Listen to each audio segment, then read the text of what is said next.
But instead, she reached for my belt, her fingers deft and sure as she tugged it open, unbuttoning my jeans with slow, calculated movements that made my entire body tense. I married young, maybe too young. At the time, it felt right.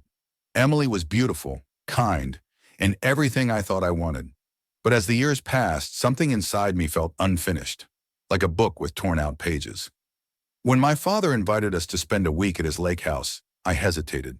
It had been years since I'd been back. That house held memories, some warm, some heavy. My father had married Clara when I was 13, a stunning woman with dark hair and sharp, knowing eyes. She had raised me with a quiet grace, never overstepping, never trying to replace my mother. But she was always there, elegant, watchful, and for reasons I never dared admit, intoxicating. Emily was excited. "It'll be nice to get away," she had said, squeezing my hand. I nodded, not telling her the part of me that already felt restless. When we arrived, the lake was still as glass, reflecting the warm gold of the afternoon sun. The house stood unchanged, grand but quiet, the kind of place that kept its secrets well. And then I saw her. Clara stood on the porch, her figure framed against the fading daylight. She looked different but the same, aged in a way that only made her more striking. Her sundress clung to her body in a way that wasn't deliberate but impossible to ignore. She smiled, slow and measured, before descending the steps to greet us. "Ryan," she said, her voice like silk, "it's been too long." My father wasn't there. Of course he wasn't. Dinner was pleasant, conversation flowing easily. Clara laughed at Emily's stories, her eyes flickering to mine when she thought no one noticed. But I noticed. I noticed everything. That night, I couldn't sleep. The house was too quiet, the lake whispering against the shore. I stepped out onto the deck, letting the cool air settle my thoughts. And then, from the corner of my eye, I saw movement. Clara. She was in a silk robe, standing by the railing, looking out at the water. The fabric shifted with the breeze, revealing the soft curve of her leg. She turned, startled for only a moment, then smiled. "Couldn't sleep?" she asked. I shook my head. She exhaled slowly, running a hand through her hair. "This house does that to people, brings back too much." I stepped closer. "What does it bring back for you?" Her eyes met mine, unreadable, searching. Everything I shouldn't be thinking about. The air between us felt different now, heavy, charged. And I knew in that moment, something was about to happen that would change everything. Clara held my gaze, and for a moment, neither of us spoke. The lake stretched behind her, dark and endless. The water reflecting the moonlight in a way that made everything feel suspended in time. She looked the same and yet different. Older, more refined, carrying the kind of beauty that deepens with time rather than fades. There was something about the way she carried herself, effortlessly elegant. But beneath it, I sensed something else. Regret, longing, a quiet understanding of all the things that could never be said. She broke the silence first, her voice barely above a whisper. "You always had trouble sleeping in this house," she mused, watching the water as though it held the answer to something unspoken. "I remember finding you out here when you were younger, sitting by the railing, staring out at the lake like it held secrets you were trying to unlock." I exhaled slowly, forcing my hands into my pockets to steady myself. "And you? What kept you up?" A slow smile played on her lips, one that didn't quite reach her eyes.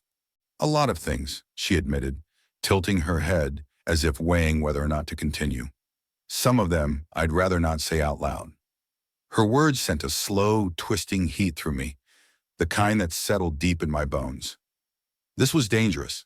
It always had been, but tonight it felt different, charged as if the years of distance between us had been nothing but a veil, thin enough to tear with a single touch.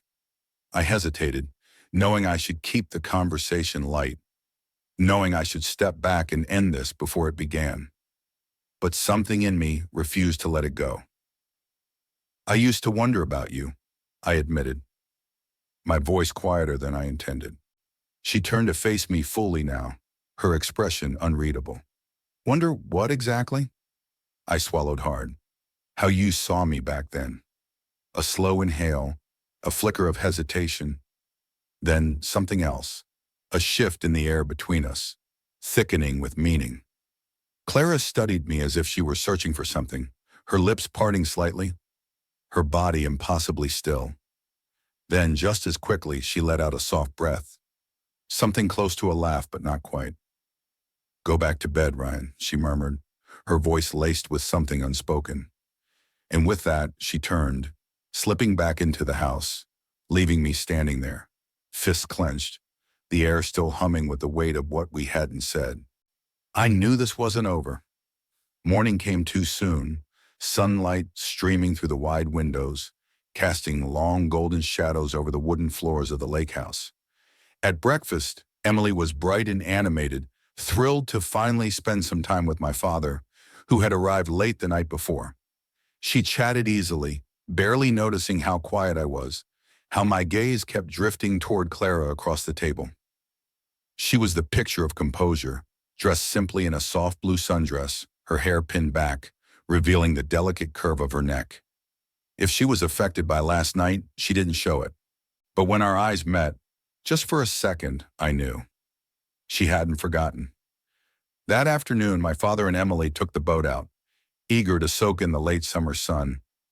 I made an excuse to stay behind, claiming I was feeling off, though we all knew it was a lie. Clara didn't question it. She only lingered in the kitchen after they left, pouring herself a glass of wine, her movements unhurried, deliberate. I found her there, leaning against the counter, swirling the deep red liquid in her glass as though lost in thought. When she noticed me, she didn't look surprised. You should be out there with them, she said, taking a slow sip, her gaze locked on mine over the rim of the glass. I leaned against the opposite counter, watching her carefully. So should you. A smirk touched her lips, barely there but impossible to miss. I don't need to be anywhere I don't want to be. I let that sit between us for a moment, letting the words settle, letting their weight press against the space that had always been between us, but never acknowledged. Neither do I finally said. Something in her shifted then, her smirk fading into something softer, something more dangerous. She set the wineglass down, slow and deliberate, and took a step forward, closing the space between us inch by inch. My pulse kicked up, steady but insistent, a warning I ignored. For a moment, neither of us moved, the air thick, waiting. Then she reached out, just barely, her fingers brushing against my wrist, light, fleeting, but electric. My breath caught in my throat, the moment stretching out longer than it should, long enough for us both to know there was no coming back from this. This is a bad idea, she murmured, her voice barely above a whisper, but there was no conviction behind it. I nodded, though my body betrayed me, every nerve alive with something I had no interest in stopping. I know. She reached up then, her fingers tracing along my jaw, her touch sending heat straight to my core. Tell me to stop, she whispered, and I could hear it then. The want, the restraint threatening to break. I couldn't. Instead, I closed the distance, capturing her mouth in a kiss that stole every last shred of hesitation between us. She let out a soft sound, a quiet surrender, her hands gripping my shoulders as I pressed her back against the counter, her body arching into mine. Years of restraint unraveled in a single moment. Her lips were soft, urgent, tasting of wine and something forbidden. My hands slid down her waist, fingers tightening against the fabric of her dress, memorizing every curve, every inch of the woman I had spent years pretending not to want. Then, just as suddenly, she pulled back, breathless, her lips parted, her chest rising and falling as she steadied herself, her eyes locked onto mine, something wicked dancing behind them, something that told me she knew exactly what she was doing. This isn't over, she whispered, her voice low and sure. And just like that, she turned and walked away, leaving me standing there, shaking, aching, knowing she was right. This was only the beginning.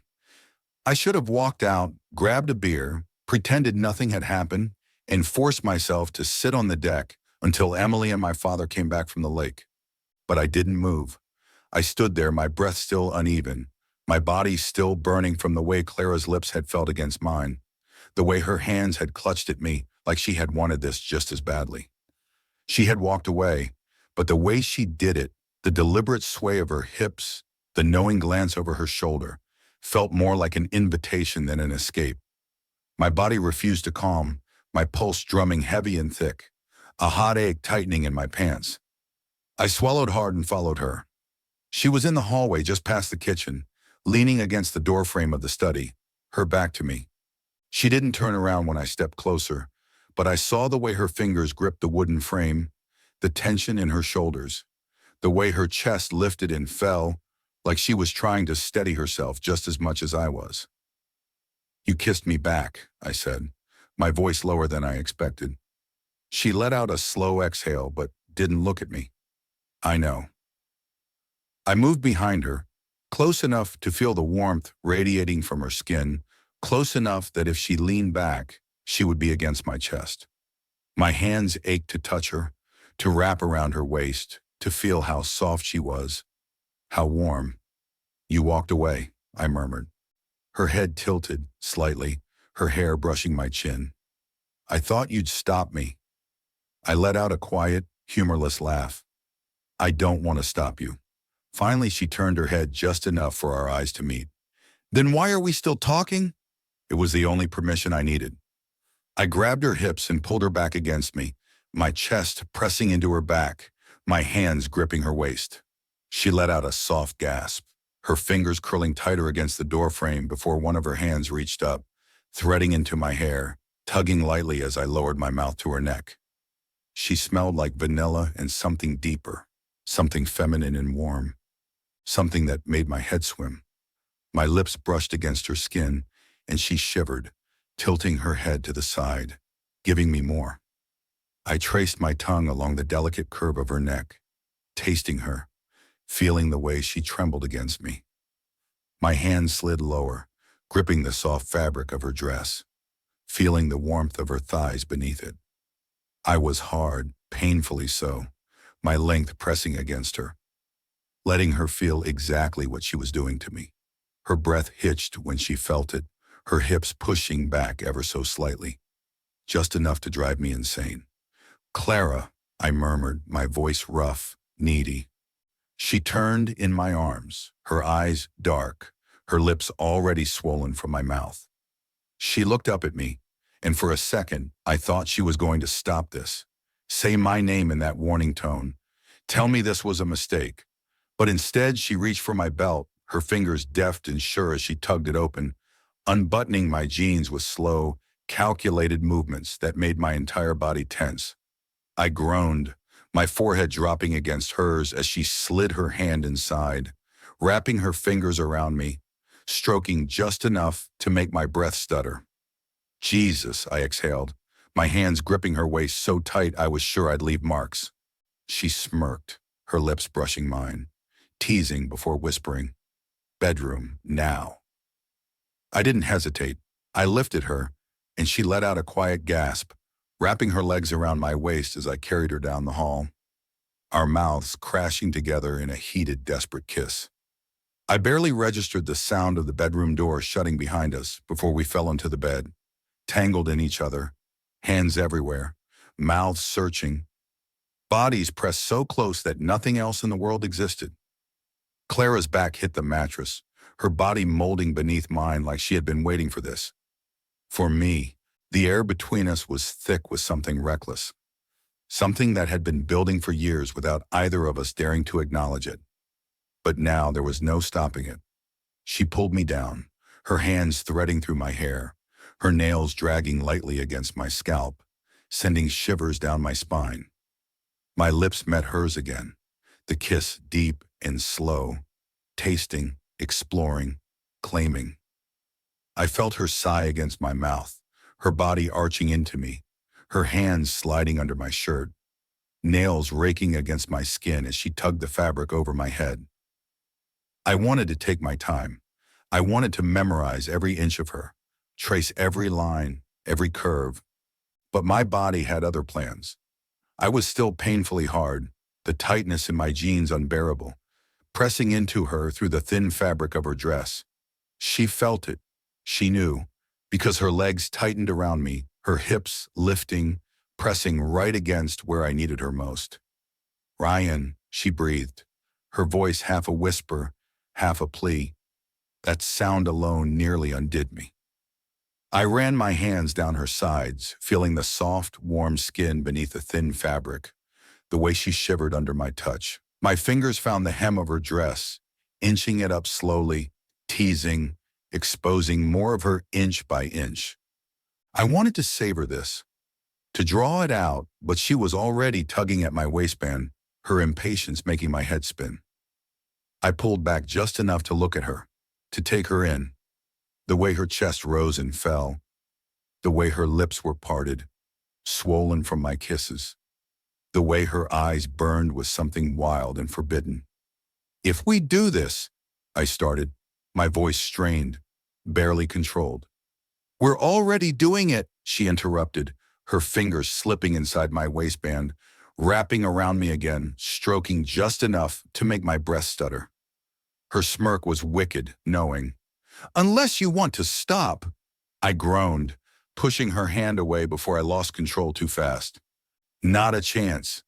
Her laugh was soft, teasing, but it was cut short when I grabbed the fabric of her dress and pulled it over her head in one swift motion. The sight of her beneath me, bare except for lace, had my stomach tightening, heat coiling low in my body. I traced my fingers down her stomach, slow, deliberate, watching the way her breath hitched, the way her body responded to my touch.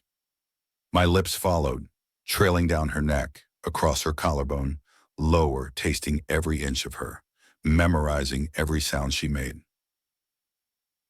"Ryan," she gasped when my hands finally moved between her thighs, teasing, barely touching, dragging out every ounce of tension until she was trembling beneath me.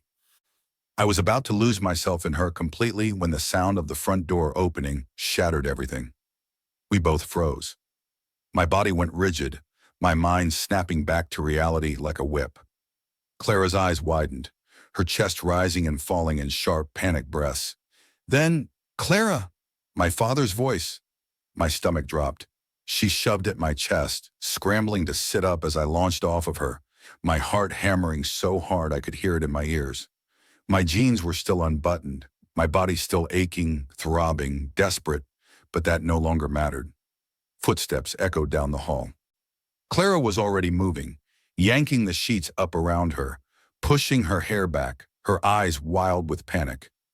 I grabbed my shirt off the floor, pulling it over my head in a rush, just as the door creaked open. And there he was.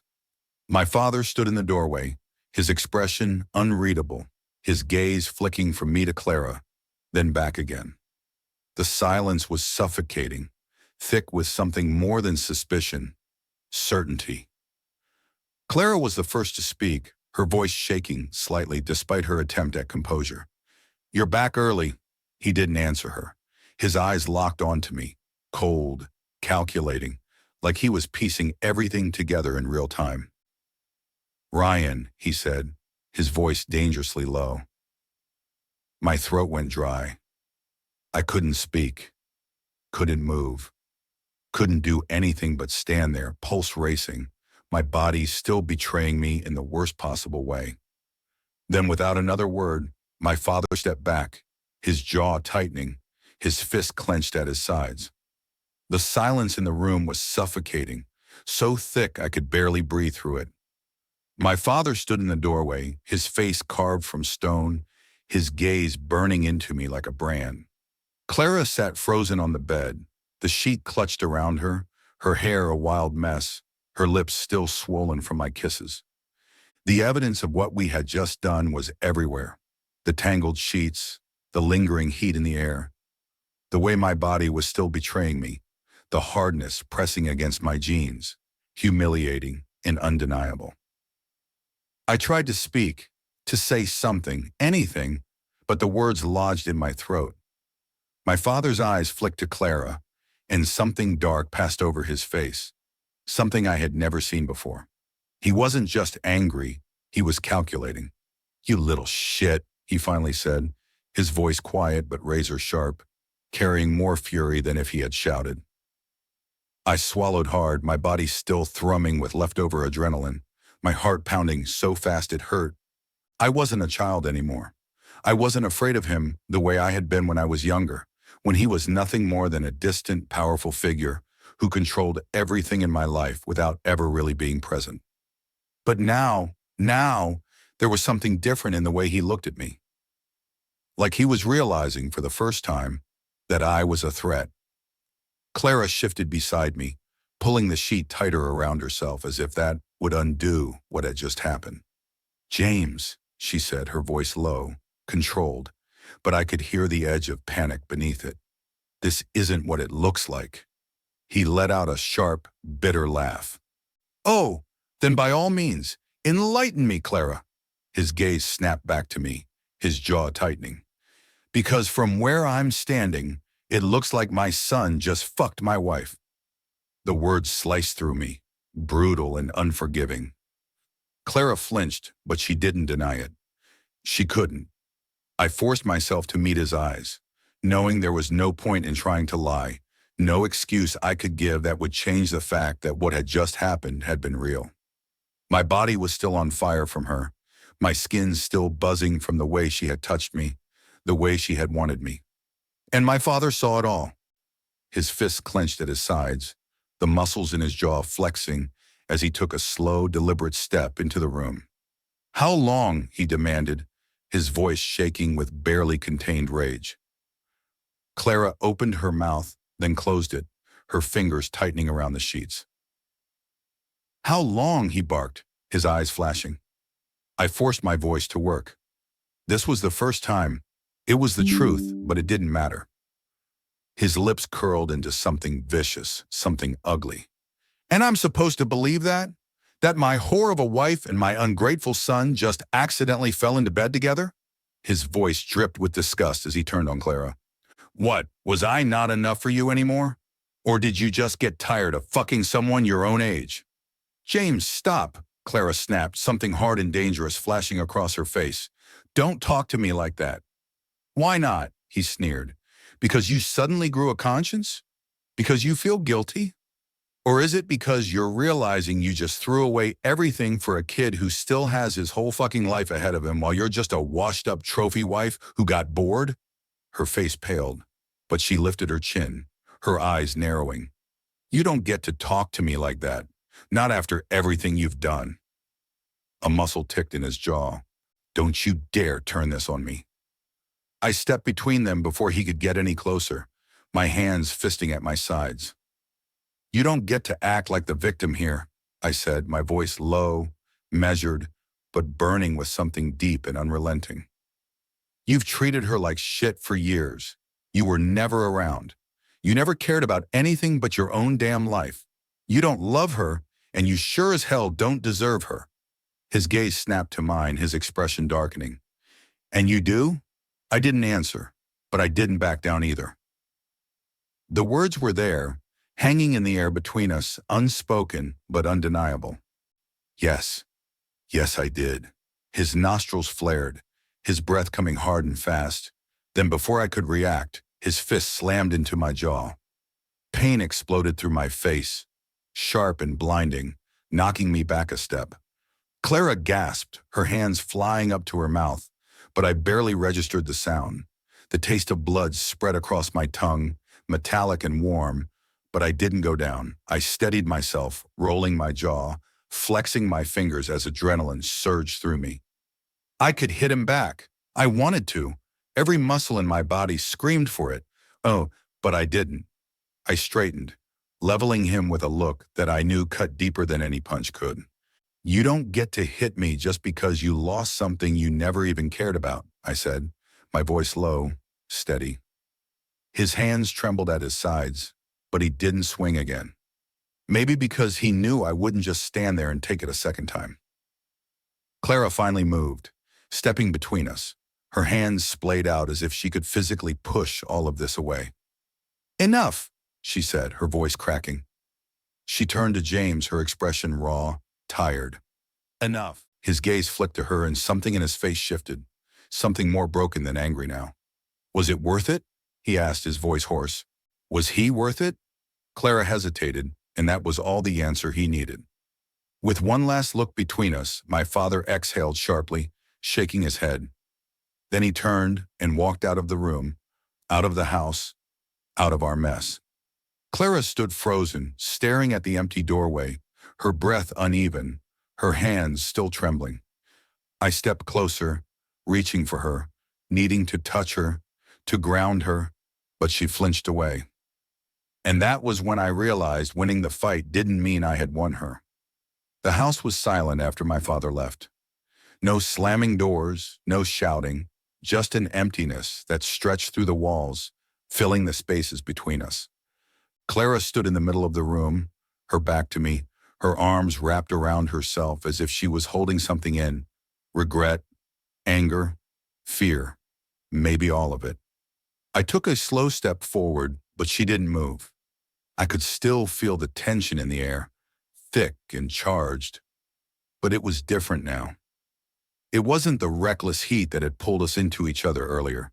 It was something heavier, something neither of us could ignore. You should go, she finally said, her voice quiet but firm. I didn't move. She turned slightly, just enough for me to see the profile of her face, the way her lips were still swollen, the way her eyes were shadowed with something unreadable.